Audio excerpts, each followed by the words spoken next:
Hi everyone, welcome back to the channel guys. कैसे हो आप सब? आई होप सब ठीक होंगे, स्वस्थ होंगे।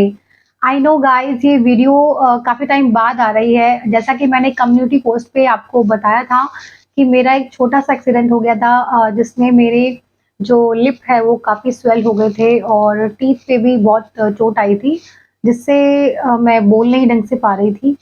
तो रेस्ट पे थी मैं, बट थोड़ा फ़ील हुआ कि मैं थोड़ा बहुत भी बोल पा रही हूँ, तो मैं आप लोगों के लिए ऑडियो की फ़ॉर्म में जो है वीडियोज़ लेकर आई हूँ। आई थिंक मैंने 2-3 वीडियो जो है ऑडियो ही अपलोड करी है, but now I am okay to make the video, so here I am. आज की जो वीडियो की टॉपिक के बारे में बात करें तो काफ़ी टाइम से मेरे पास इस टॉपिक की सजेशन आ रही थी कि मैम इस पर वीडियो लाइए। वैसे तो क्लास मैनेजमेंट पर मैं पहले भी काफ़ी वीडियोज़ ला चुकी हूँ, पर आज आपके साथ कुछ स्पेशल पॉइंट डिस्कस करूँगी। तो इस साल जो है काफ़ी लोग स्कूल खोल रहे हैं, कांग्रेचुलेशन टू ऑल।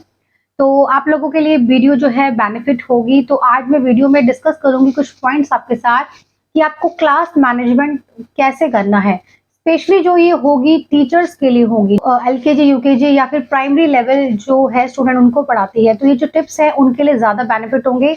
अदरवाइज आप किसी भी क्लास को पढ़ा रहे हैं तो ये पॉइंट्स आपके लिए बेनिफिट होंगे। तो आइए जानते हैं क्या है वो पॉइंट्स।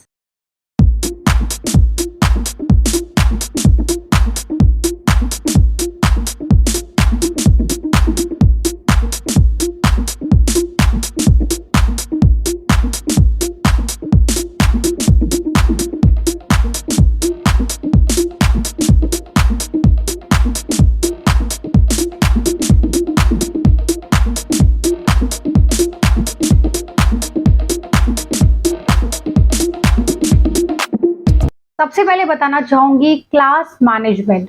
तो क्लास को मैनेजमेंट करना क्यों जरूरी होता है, क्या होता है क्लास मैनेजमेंट?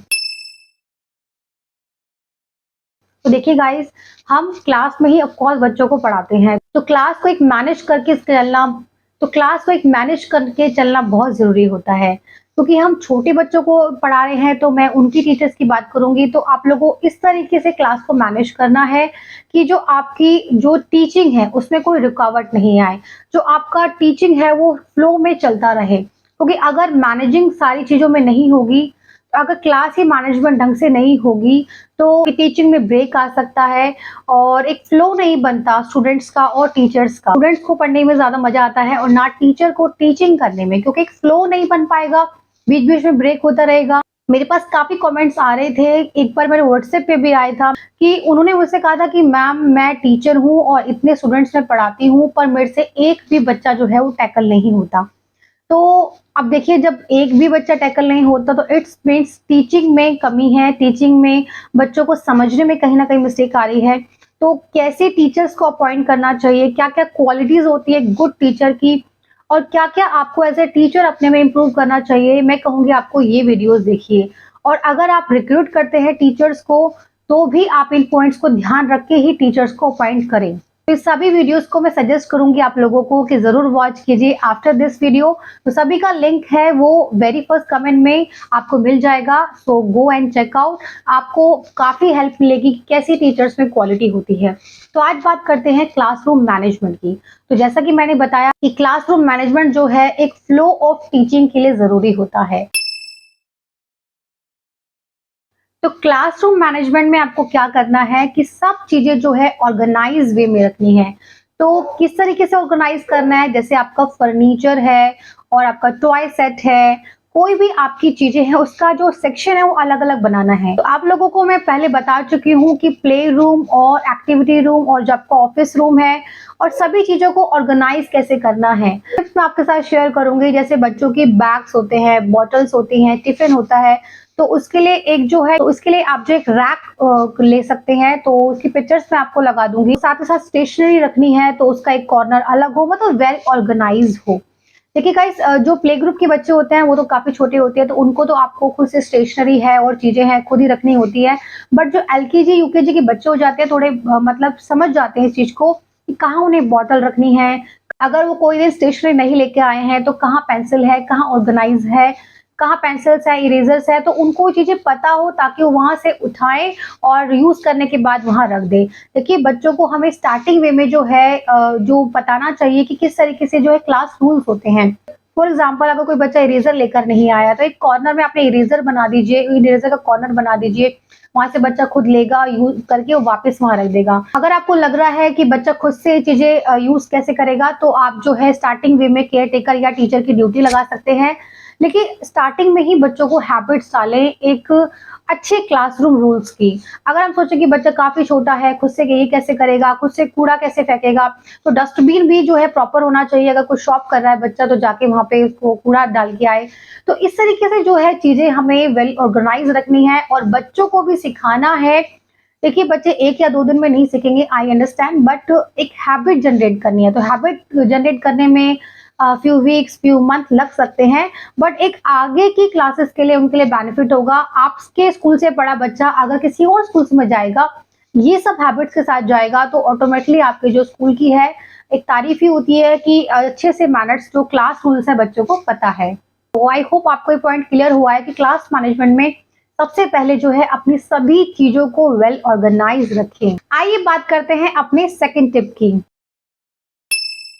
आपको वेल प्लान रखना है अपने दिन भर की एक्टिविटीज को। यस गाइस, लास्ट मैंने वीडियो में आपके साथ शेयर किया है एक बेस्ट टाइम टेबल जो आप play group, nursery, LKG, UKG classes के लिए रख सकते हैं। और अगर आप फर्स्ट से भी चला रहे हैं तो इन एक्टिविटीज को, इन सिलेबस को आप रख सकते हैं, क्योंकि जो एलकेजी और यूकेजी के सब्जेक्ट होते हैं वो प्राइमरी लेवल तक वही रहता है, तो जब तक वही सब्जेक्ट रहते हैं। टाइम टेबल तो मैं स्क्रीन पर आपको लगा दूंगी और इस टाइम टेबल की आप पीडीएफ मुझसे बाय कर सकते हैं। कि कोई भी क्वेरी है तो डिस्क्रिप्शन बॉक्स में मेरा व्हाट्सएप नंबर है, आप वहां से मुझसे पूछ सकते हैं। इन टाइम टेबल को रखने से क्या होगा, एक पेरेंट्स को और टीचर को पता होगा कि डेली बेसिस पे उसको करवाना क्या है।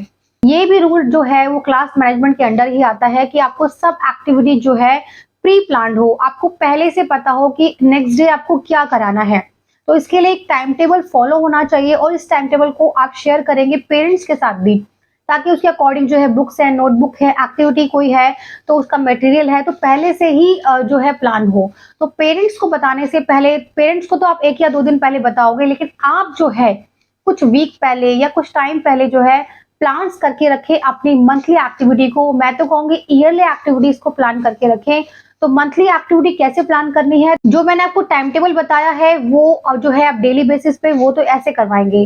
साथ ही साथ एक एक्टिविटी लिस्ट भी है जिसमें आप जो है आर्ट एंड क्राफ्ट है, राइमिंग कंपटीशन है, इनको भी ऑर्गेनाइज टाइम टू टाइम करेंगे। मेरे पास कमेंट्स आ रहा था कि मैम इन एक्टिविटीज को कैसे करना है ऑर्गेनाइज, तो मुझे कमेंट सेक्शन में बताएं, तो मैं नेक्स्ट वीडियोस पर भी लाऊंगी। वैसे ये एक्टिविटीज रखना बहुत जरूरी होता है, तो एक प्रॉपर वेल प्लान रखें अपनी टीचिंग को। आइए बात करते हैं अपनी थर्ड टिप की। थर्ड टिप है कि आप अपने क्लासरूम को एक विजुअल वे में लाएंगे। विजुअल वे में क्या, जैसे कि मैं क्लासरूम जो डेकोरेशन में मैंने आपको बताया था कि आप जो है अपनी क्लासरूम में टीचिंग एड्स लगाएंगे या कोई पोएम लगाएंगे, तो अपनी क्लासरूम को एक ना विजुअल वे में रखिए। लगे अल्फाबेट्स हैं, कोई भी राइमिंग है, स्टोरीज है और कोई जंगल सीन है, इस तरीके की जो है रूम को आप डेकोरेट करके रखेंगे। तो कुछ पिक्चर्स मैं आपको स्क्रीन पे दिखाऊंगी, आप इनको जो है फॉलो कर सकते हैं। तो इस तरीके से जो है अपना रूम जो है विजुअल वे में रखें। रीजन क्या है, देखिए बच्चे जो है स्कूल में आते हैं तो ये जो चीजें हैं एक बेसिक वॉल से इतना अट्रैक्ट नहीं होते जितना कि विजुअल कोई भी चीज लिखी हो उसको पढ़ते हैं। एलकेजी, यूकेजी स्टैंडर्ड के बच्चे जो हैं वो तो रीड भी कर सकते हैं, पिक्चर्स के साथ वो चीज होगी तो और भी बच्चों को क्रिएटिव लगेगी। देखिए जितना आपका जो क्लासरूम है अट्रैक्टिव होगा, बच्चे उतने ही जल्दी आपके क्लासरूम में एडजस्ट होंगे। जितना फेमिलियर, जितना बच्चों से, किड्स से रिलेटेड जो वॉल्स होंगी, तो बच्चों को पढ़ने में और एडजस्ट होने में ईजी रहता है।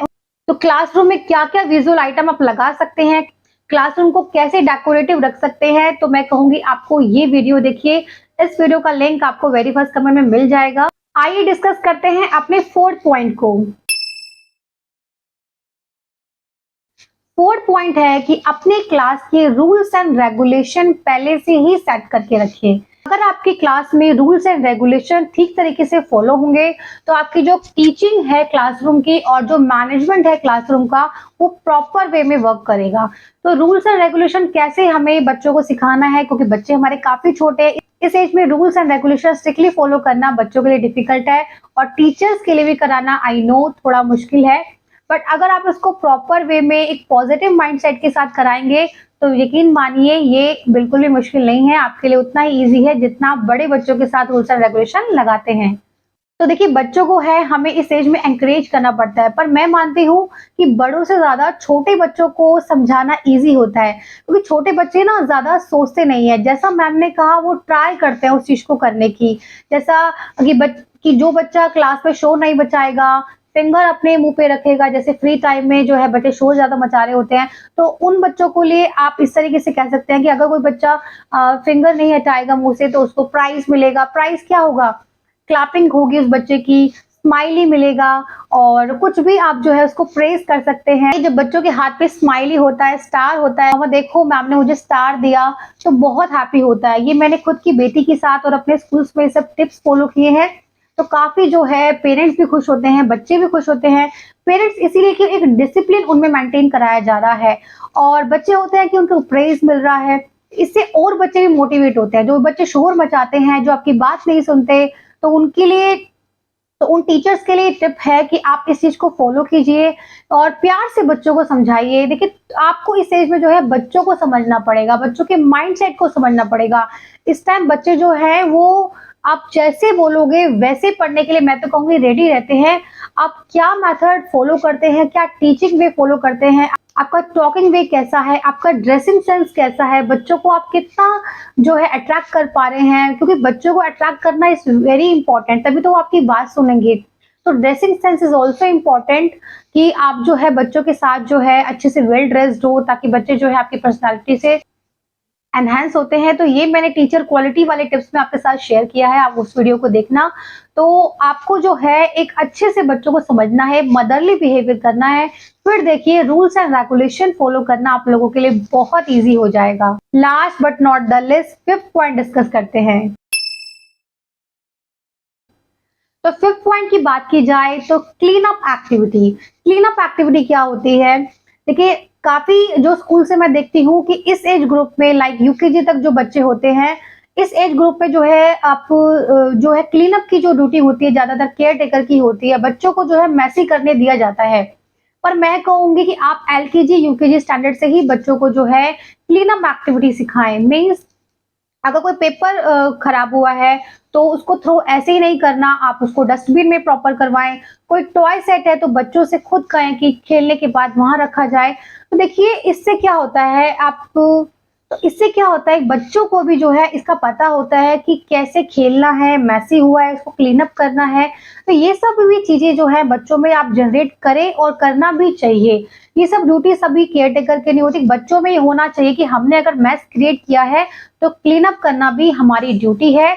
तो इस तरीके की हैबिट जो है आप एलकेजी एंड यूकेजी स्टैंडर्ड से बच्चों में डेवलप कर सकते हैं। तो ये पांचों ही एक्टिविटी जो है क्लासरूम मैनेजमेंट को प्रॉपर वे में रन करने के लिए हेल्प करेंगी। इन फ्यूचर में और भी क्लासरूम मैनेजमेंट पे जो है आपके साथ टिप्स शेयर करूंगी। आज की वीडियो आपको कैसे लगी प्लीज कमेंट सेक्शन में मुझे जरूर बताना, और कौन से टिप जो है आपको हेल्प करे, कौन से टिप आप फॉलो करेंगे as a teacher, as a play school owner, तो मुझे कमेंट सेक्शन में जरूर बताएं, मुझे बहुत अच्छा लगेगा। क्योंकि इन पॉइंट्स को सोचने में, कंटेंट तैयार करने में गाइस टाइम लगता है।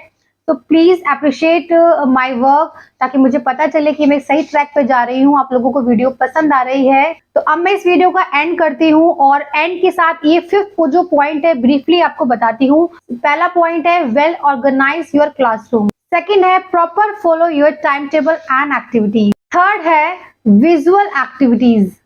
Fourth point is follow rules and regulation and 5th point is clean up activity. तो I hope guys today's video helpful for you. अगर आपके लिए हेल्पफुल है तो please like, share and subscribe. Next video होने वाली है हॉलीडेज होमवर्क पे, क्योंकि अभी जो है कमिंग हॉलीडेज आने वाला है, कमिंग जो है समर वेकेशन आने वाला है। तो हॉलीडेज होमवर्क देते समय आपको किन किन बातों का ध्यान रखना है, कैसे होमवर्क दिया जाता है यूकेजी स्टैंडर्ड तक, तो सारी ही बातों को डिस्कस करेंगे। साथ ही शेयर करूंगी समर कैंप एक्टिविटी टिप्स के, कि जो लोग जो है समर वेकेशन में समर कैंप लगा रहे हैं, तो नेक्स्ट वीडियो जो है आप लोगों के लिए बेनिफिशियल होने वाली है।